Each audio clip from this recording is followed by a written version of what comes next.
Thank you, Jade. You know, a lot of people ask me, why did I decide to get into media? This man behind me, he's the troublemaker.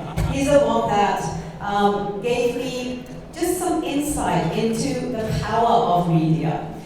When I was growing up in England, it was a very monochromatic world. The outer, powerful society was all white. And sorry, I use words like white and brown for a reason, because they are politically incorrect, and I'm a very politically incorrect kind of person. I'm always challenging the status quo. I don't believe that there's only one way to look at things. And where this really came from is the fact that when I was a little girl, I had a conundrum in England. It was back in the 70s and 80s, so I'm a little older than 25. And I had a real big conundrum. It was a huge challenge for me, and that was, out there in the big wide world, I was told that I have to live a certain way. I have to live the white way. In my home, I was expected to live within my culture. So when you have a little person who is wrought with very different opinions about how you should grow up, what you should identify with, it poses a lot of problems.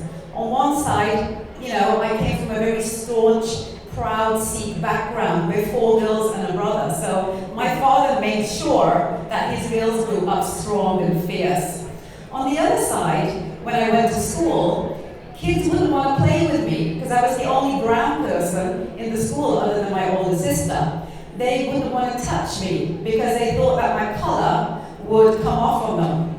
They played kiss chase, but when it came to kissing me, there was no one interested. In fact, one little boy even said to me, I would prefer to kiss the mud than kiss her.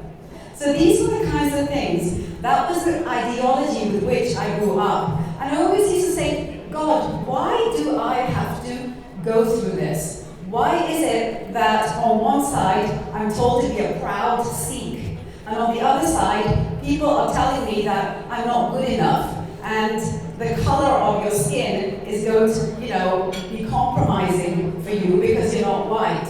So these things are very difficult to grow up with, and I used to always say, God, why do you do this to me? And I went through a deep depression in my life because of it. But then, one day, I really did have that epiphany. I got divorced.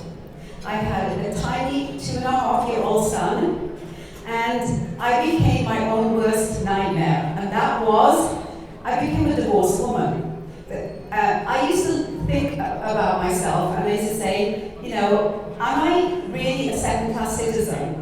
You know, when I was growing up in the white society, I was considered a second-class citizen. Then I became divorced and I was considered a second-class citizen. I always felt like I couldn't do anything.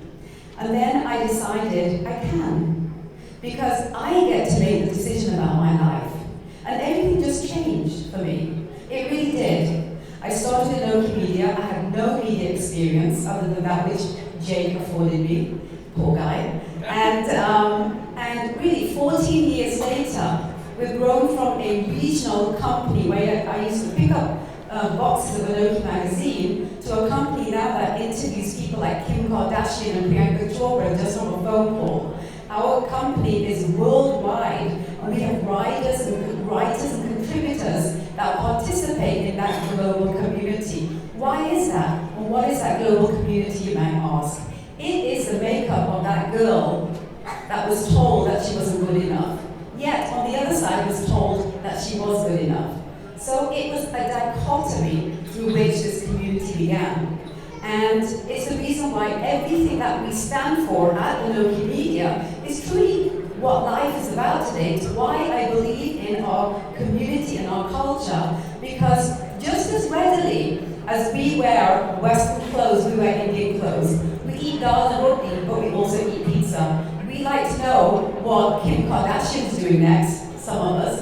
And you know, we also want to know what Deepika Padukone is doing. So we are a makeup of two different societies, which finally I realized isn't a makeup of two different societies. It actually is the makeup of a brand new global citizen. And that's what ANOKHI Media represents. And finally, I realized why I was supposed to go through all of those experiences that I did when I was younger. If I didn't, I wouldn't have really understood this other identity that our community was. We are inclusive. We're not what I thought we were. So that's the reason why I feel really proud and honored to be standing here as a woman that will proudly say that she felt very vulnerable, felt very weak, and out of that vulnerability and out of that weakness, I was able to stand up and say, you know what? It is those weaknesses that make me who I am today. And I have a right to participate in society in a manner in which allows me to feel that I also belong. And that's really what ANOKHI Media is about. It's about a community that belongs. And I thank very deeply the PCHS community for recognizing me. When I listened to all the stories today, I wondered to myself, why am I up here, you know? But then I realized I'm up here because it's your stories, it's these stories that keep us going all these years. It's why we've been going 14 years, because you guys are our reason, you're the story. And I thank you and I dedicate this to each and every one of you that have the guts to be an individual. Thank you.